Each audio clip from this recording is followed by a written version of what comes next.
a big deal? May I ask my question? May I state my statement? You're all free to leave. We've adjourned, but the gentleman may ask his question. Thank you very much. Mr. Chairman, I have one procedural question, and it goes to trying to help you get the information by the way that you just asked. What is your question? Let me say what I have to say. I've listened to you for the last 15 or 20 minutes. Let me say what I have to say. Yes, probably. Chairman, I have one procedural question. Ms. Lerner, you're released. You may. But first, I would like to use my time to make some brief points. For the past year, the central Republican accusation in this investigation, We're adjourned. Close it down. political collusion directed by one behalf of the White House. Before our Thank you.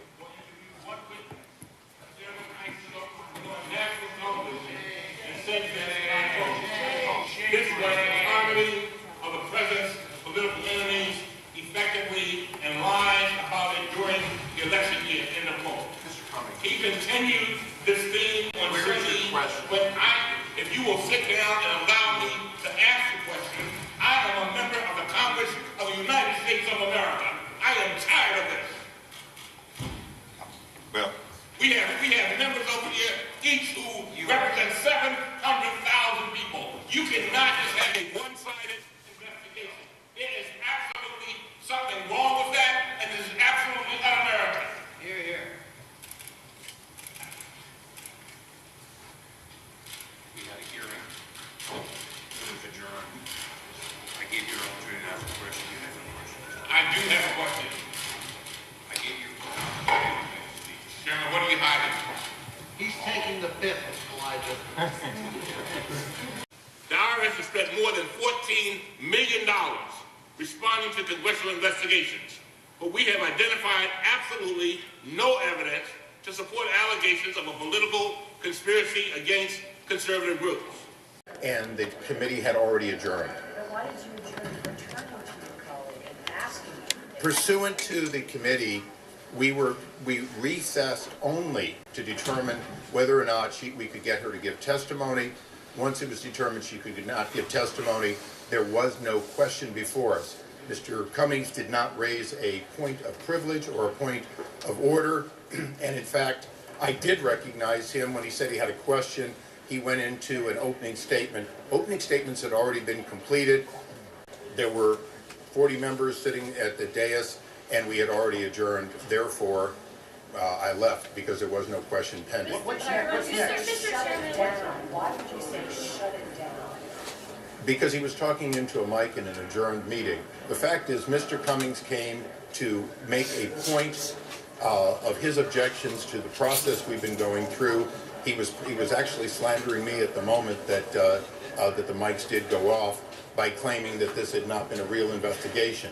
This had been a bipartisan investigation by multiple committees in which we had testimony in multiple hearings, including Mr. Jordan's subcommittees, in which it was very clear there was targeting of conservative groups, in which there were people who were acting outside the norm. We're going to continue our investigation, but just because Mr. Cummings would like to have a more convenient truth doesn't give him the right to make a speech.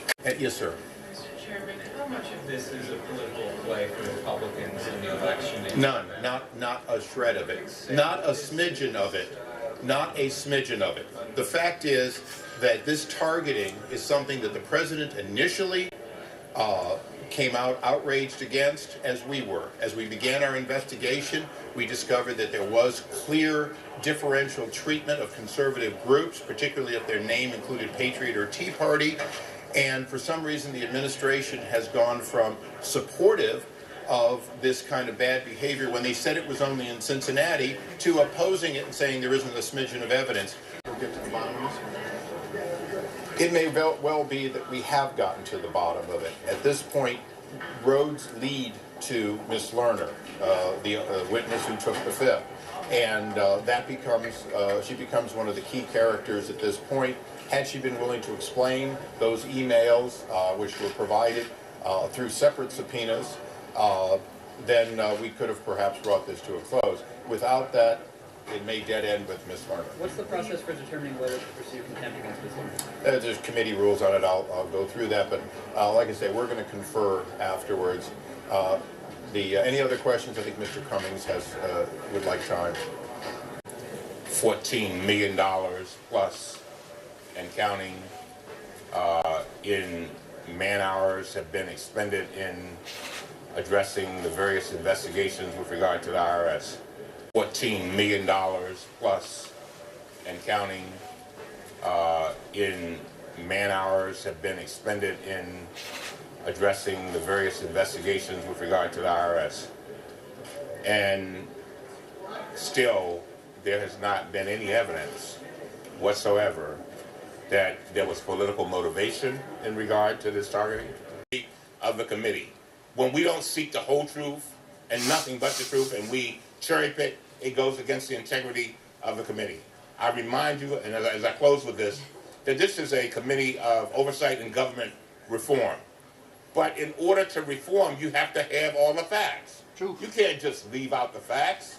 I think all this committee is asking, and all the American people are asking, is that you be honest and forthcoming. Always.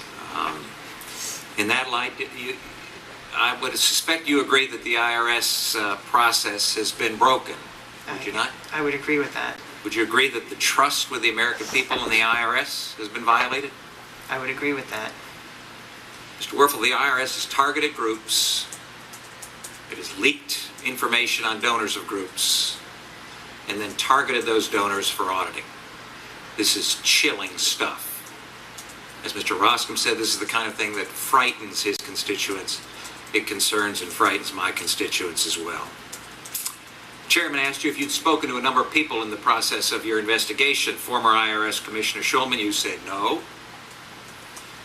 Former acting IRS Commissioner Mr. Miller, you said no. And then Sarah Hall Ingram, you said yes. Who is she? Sarah Hall Ingram runs the Affordable Care Act operations within the IRS, and I speak to her on an ongoing basis as part of my responsibility to engage with my senior leadership team on the ongoing operations of the IRS. What was her role during this period of time, during the period of time in the tax exempt? It's a good question, and that's one that we're looking at, and I'll do my best to explain it right now.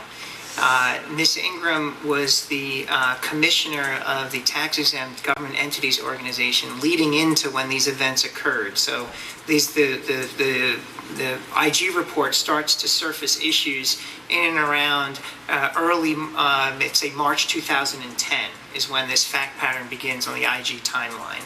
It's my understanding that Ms. Ingram served as the commissioner of tax-exempt government-exempt organizations, which is a level above the exempt organizations unit, and that org chart is in my report. And she served in that capacity until somewhere around the spring or summer of 2010. So there was an overlap. So there's an overlap. At that point in time, she moved over and was detailed over to begin her work in running the Affordable Care Act. Let me ask you why you believe, or why should the American people believe that the trust that's required between the Internal Revenue Service and the American people on the implementation and enforcement of the Affordable Care Act by an individual who was involved in the tax-exempt status entity of the IRS during this time in question, why should they trust that individual?